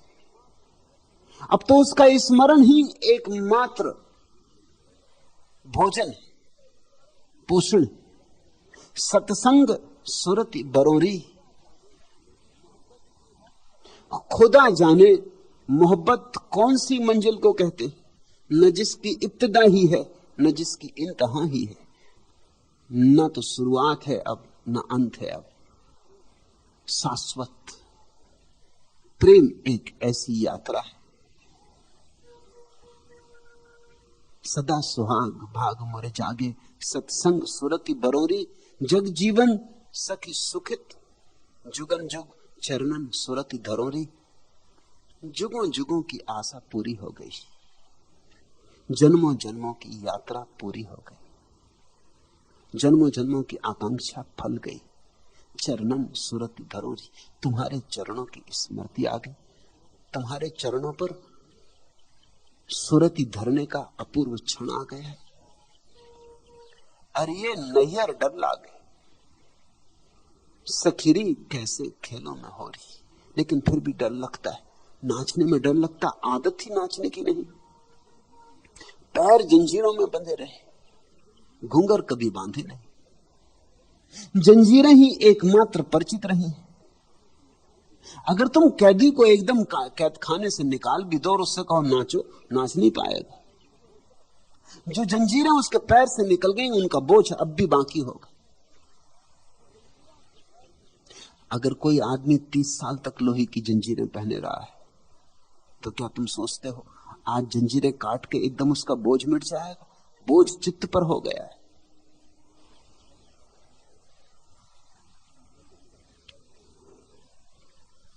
चिकित्सक ऐसा एक अनुभव जानते हैं। दूसरे महायुद्ध में बहुत बार ऐसी घटना घटी।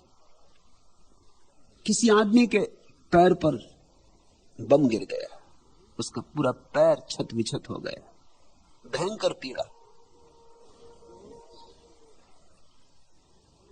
बेहोशी होश में डोल रहा है। उसे अस्पताल ले जाया गया। हालत ऐसी खराब है कि उसका पैर तो बचाया नहीं जा सकता। पैर की बचाने की कोशिश की तो पूरी देह चली जाएगी। तो रात उसे बेहोश करके उसका पूरा पैर काट दिया गया। जब भी उसे होश आता था वो एक ही बात चिल्लाता था, मेरे पंजे में बहुत दर्द है। जब सुबह उसे होश आया तब भी वो कहने लगा मेरे पंजे में बहुत दर्द है। चिकित्सक हंसने लगे। उन्होंने कहा तुझे पता नहीं, अब पंजा है ही नहीं, दर्द कैसे हो सकता है? उघाड़ा गया कंबल, उसे दिखाया गया कि तेरा पूरा पैर ही काट दिया गया। अब तो पंजे में दर्द हो ही क्या सकता, जो पंजा ही नहीं है उसमें दर्द कैसा होगा? लेकिन वो आदमी कहता दर्द तो है, हालांकि मैं देख रहा हूं कि पैर काट दिया गया, मगर दर्द तो मुझे अब भी हो रहा है। दर्द मन पे छाया रह गया। पैर नहीं है और दर्द है। दर्द मन से छूटने में समय लगेगा। बहुत बार ऐसा होता है बीमारी चली जाती, सिर्फ तुम्हारे मन में बीमारी की आभा रह जाती, सरकती सरकती छाया रह जाती।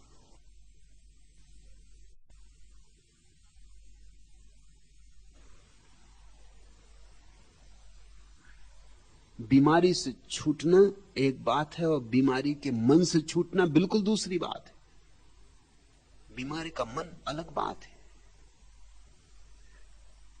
डॉक्टर जानते हैं इस तरह के लोगों को जिनके शरीर में कोई बीमारी नहीं है मगर वो पहुंचते रहते हैं डॉक्टरों के पास। क्यों होनी चाहिए? अगर एक डॉक्टर के पास नहीं तो दूसरे के पास जाते। जब तक कि कोई डॉक्टर कह ही ना दे कि हाँ बीमारी है, चाहे शक्कर की गोलियां ही क्यों ना दे, मगर जब तक कोई डॉक्टर कहना दे कि बीमारी, तब तक वो जाते ही रहते। ऐसे बहुत लोग हैं जिनका काम ही यही है, मगर वो दया के पात्र हैं यद्यपि उनके शरीर में कोई बीमारी नहीं। ऐसे मैंने एक आदमी के बाबत सुना है, हाइपोकॉन्ड्रियाक था, इसी तरह का बीमार था, बीमारी कोई भी नहीं, बस बीमारी के ख्याल, और बड़ी बड़ी बीमारियां खोजता था। और ऐसे लोग तरकीबें भी निकालते हैं, अखबारों में भी बीमारी की खबर पढ़ते, पत्रिकाओं में नई नई बीमारियों की खोज होती है वो पढ़ते, रेडियो पे भी बीमारियों की खबरें सुनते हैं, टेलीविजन पे भी वही देखते हैं, जो देखते हैं जो पढ़ते हैं वही उनको हो जाती। डॉक्टर को फोन किया उसने कि सुनते हो, हृदय में मुझे बहुत धड़कन हो रही। डॉक्टर ने कहा बकवास बंद करो, तुम जो टेलीविजन पे फिल्म देखे हो वो मैंने भी देखी।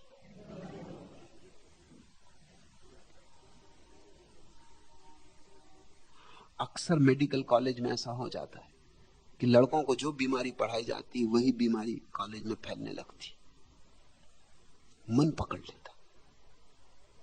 अक्सर जो बीमारी उन्हें समझाई जाती पढ़ाई जाती उसी बीमारी के ख्याल प्रविष्ट हो जाते। ऐसा एक आदमी जो जिंदगी भर डॉक्टरों को परेशान करता रहा और डॉक्टर जिससे कहते रहे कि तुम्हें कोई बीमारी नहीं, तुम चंगे हो, तुम्हें कोई परेशान होने की जरूरत नहीं, जब मरा तो अपनी पत्नी से कह गया कि ये मेरे पत्थर पर खुदवा देना कि अब तो मानते हो कि मैं मर गया। डॉक्टरों के नाम इतना मेरे कब्र पर पत्थर लगवा देना, इन दुष्टों ने कभी नहीं माना, मगर अब तो मानेंगे कि मैं मर गया, कि अभी भी नहीं मानते, अभी भी मैं धोखा खा रहा हूं मरने का। वो अपने कब्र पर पत्थर लगवा गया। चित्त आसानी से नहीं छूटता।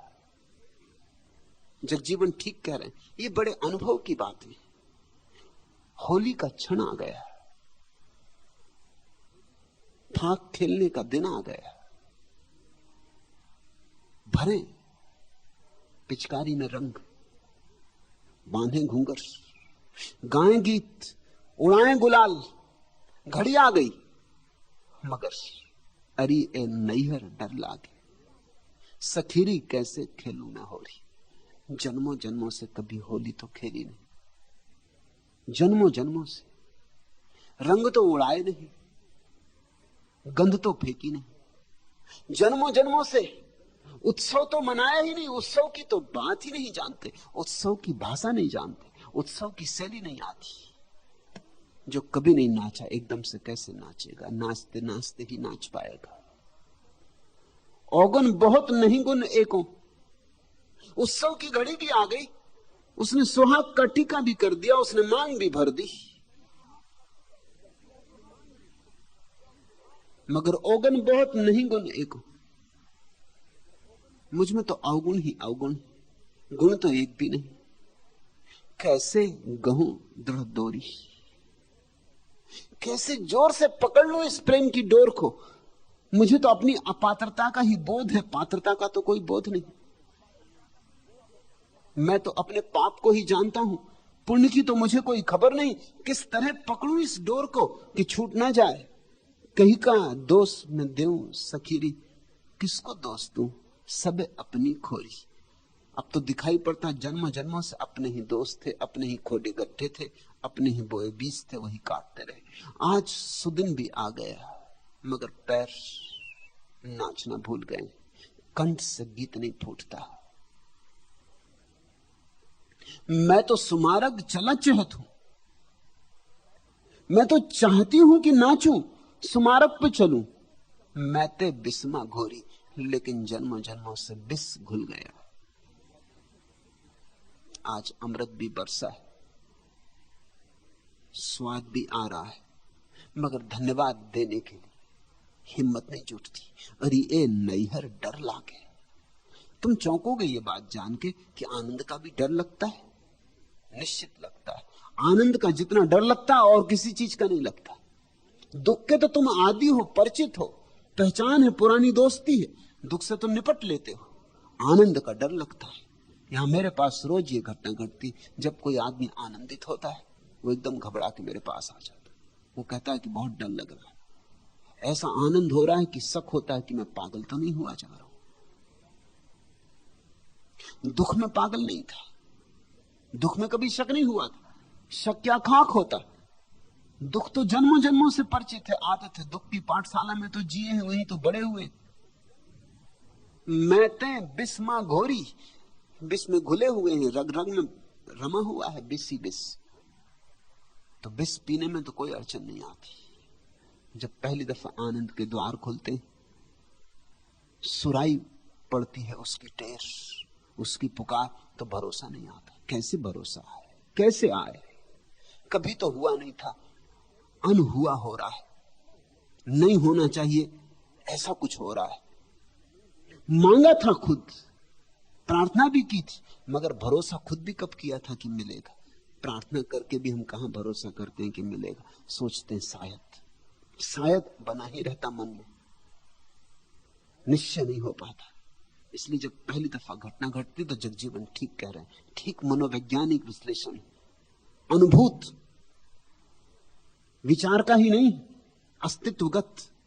सन्यासियों में रोज ये घटना घटती, कोई आता आनंद से परेशान, भयभीत, डरा हुआ कि क्या हो रहा है, आश्वासन मांगने आता है कि मैं ठीक तो हूं। ये इतना जो भीतर आनंद हो रहा है, ये जो हंसी फूटी पड़ती, ये अकारण मुस्कुराहट खेल रही है, कोई कारण समझ में नहीं आता खुशी का, और खुशी फूटी पड़ती, बही जाती। ऐसा तो कभी ना हुआ था। मैं होश में तो हूं, विक्षिप्त तो नहीं हो गया। गुरु की जरूरत पड़ती है तुम्हें मार्ग पर चलाने में, गुरु की जरूरत पड़ती है तुम्हें मार्ग से न भटकने देने में, और गुरु की सबसे बड़ी जरूरत पड़ती है जब आनंद की घड़ी करीब आती, तब आश्वासन देने में कि मत घबराओ, तुम विक्षिप्त नहीं हो गए हो, पागल नहीं हो गए हो, शुभ दिन आ गया, होरी का क्षण आ गया, खेलो, भरो पिचकारी, उड़ाओ रंग गुलाल। मैं तो सुमारग चला चहतू, मैं ते बिस्मा घोरी, सुमति होई तब चढ़ो गगनगढ़। द्वार सामने है, अब कोई देर नहीं, सुहाग भर दिया गया, परमात्मा ने स्वीकार कर लिया है, पीयू जीव को अपने भीतर लेने को तैयार है। सुमति होई तब चढ़ो गगनगढ़, पीते मिलो कर जोरी। मगर भक्त अभी डर रहा, प्रार्थी अभी भयभीत है, सीढ़ियां सामने हैं, चढ़ जाए, मगर अभी भी सोच रहा है सुमति होई तब चढ़ूं गगनगढ़। होगी सुमति जब, अभी तो पुराना विष, पुरानी आदतें, पुराने संस्कार खींचे डाल रहे हैं। सुमति जब होगी, ठीक ठीक बुद्धि जब होगी, तब चढ़ जाऊंगी इस गगनगढ़ पर, इस आकाश में, इस अनंत में, इस विस्तीर्ण में, इस ब्रह्म में। पीते मिलो कर जोरी, और हाथ जोड़कर प्रभु से मिलूंगी।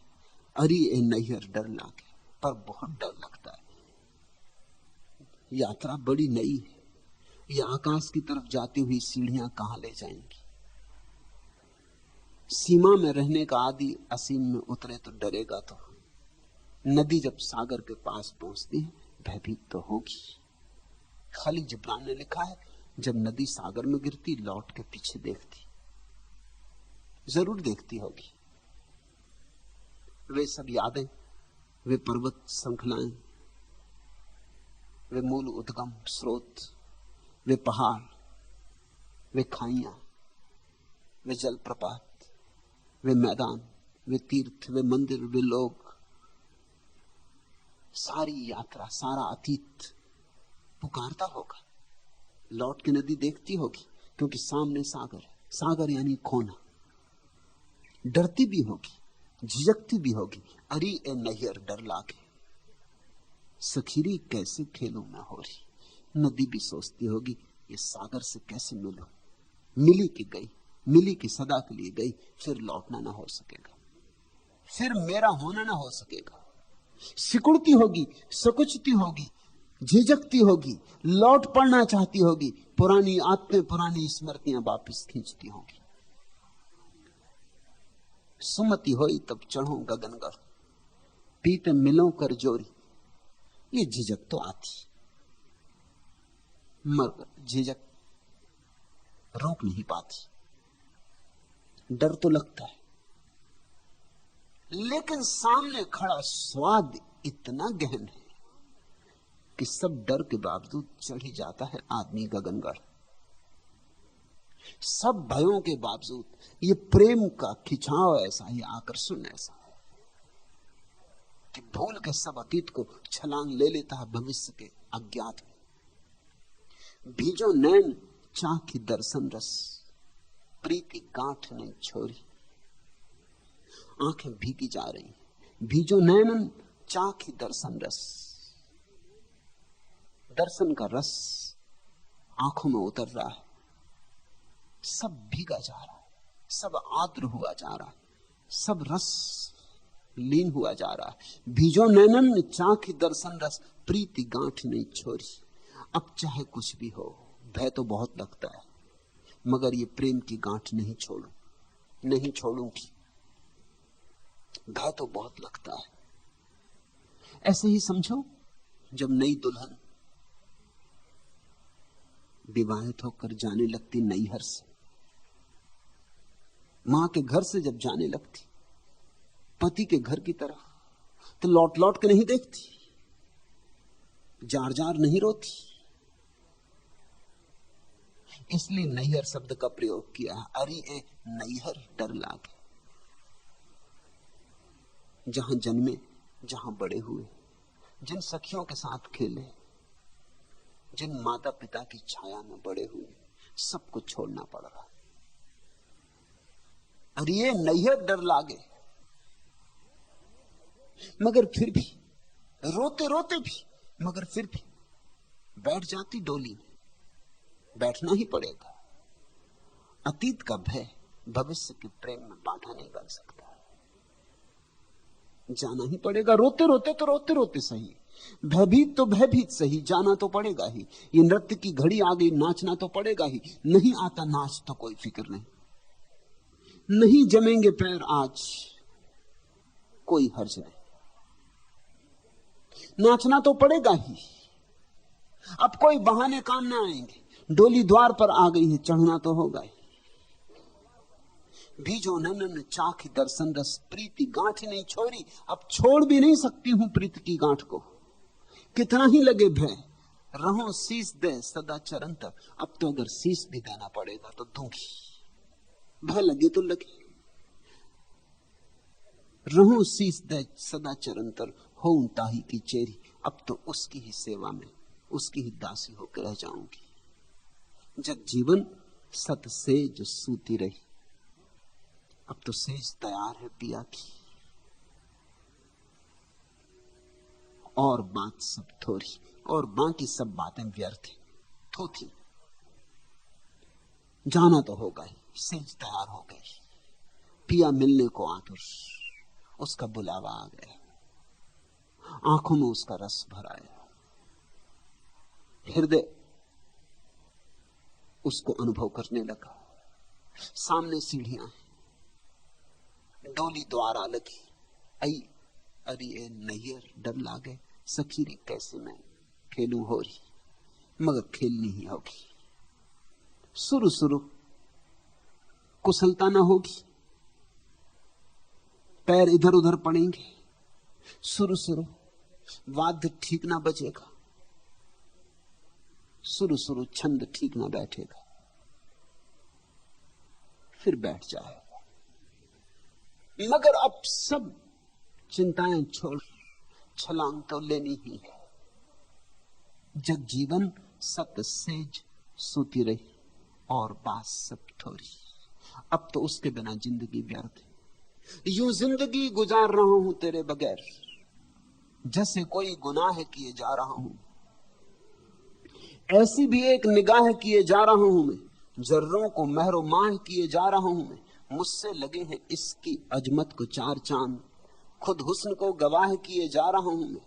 आगे कदम बढ़ाएं जिन्हें सूझता नहीं, रोशन चिरागे राह किए जा रहा हूं। जग जीवन कह रहे हैं कि जैसे मैं जा रहा हूं इस डोली में चढ़कर अज्ञात की फ्यूज है जीव को मिलने का साहस जुटा रहा हूं, ऐसे ही तुम भी जुटाना। आगे कदम बढ़ाएं जिन्हें सूझता नहीं, रोशन चिराग राह किए जा रहा हूं। जिस दिन कोई भक्त परमात्मा से मिलने का साहस जुटा लेता है, उसी दिन उसके भीतर सद्गुरु का जन्म हो जाता है। फिर उसके द्वारा औरों को सहारा मिलने लगता है। जब तक डर है तब तक वो शिष्य रहता है। जिस दिन डर को त्याग कर निर्भय छलांग ले लेता है, उसी दिन गुरु हो जाता है।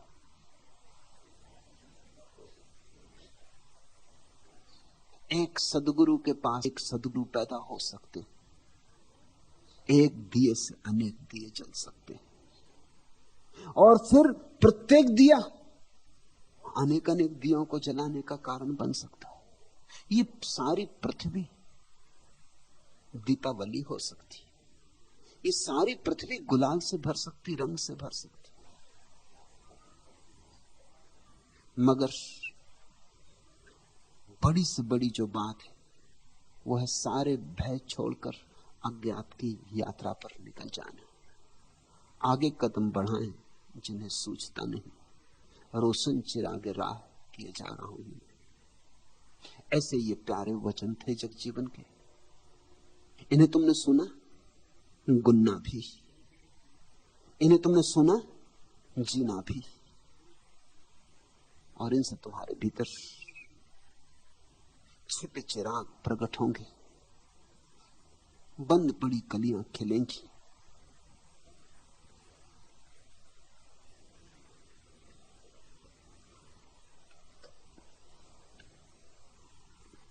यह कठिन नहीं है, यह हो सकता है।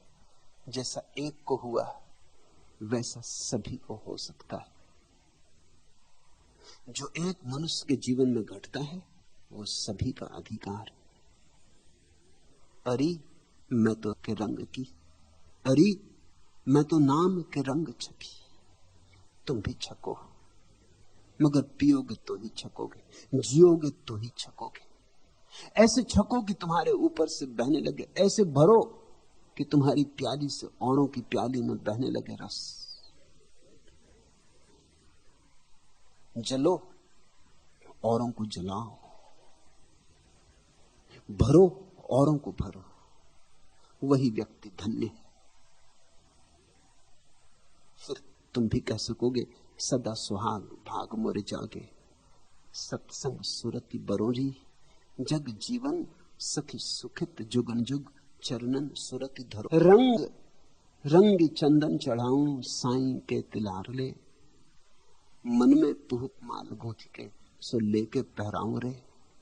बिन नैन ते निरख देखो छवि, बिन कर शीस न बाहुरे। दुई कर जोरी के बिनती करी के, नाम के मंगल गाहु रे। जग जीवन बिनती करी मांगे, कबहू नहीं बिसराऊ रे। छको, ऐसे ही छको, ऐसा ही सुहाग तुम्हारा हो, ऐसा ही भाग तुम्हारा हो। अरे मैं तो नाम के रंग छकी। आज इतना। अगर यह वीडियो आपको अच्छी लग रही हो तो वीडियो को लाइक और चैनल को सब्सक्राइब करें।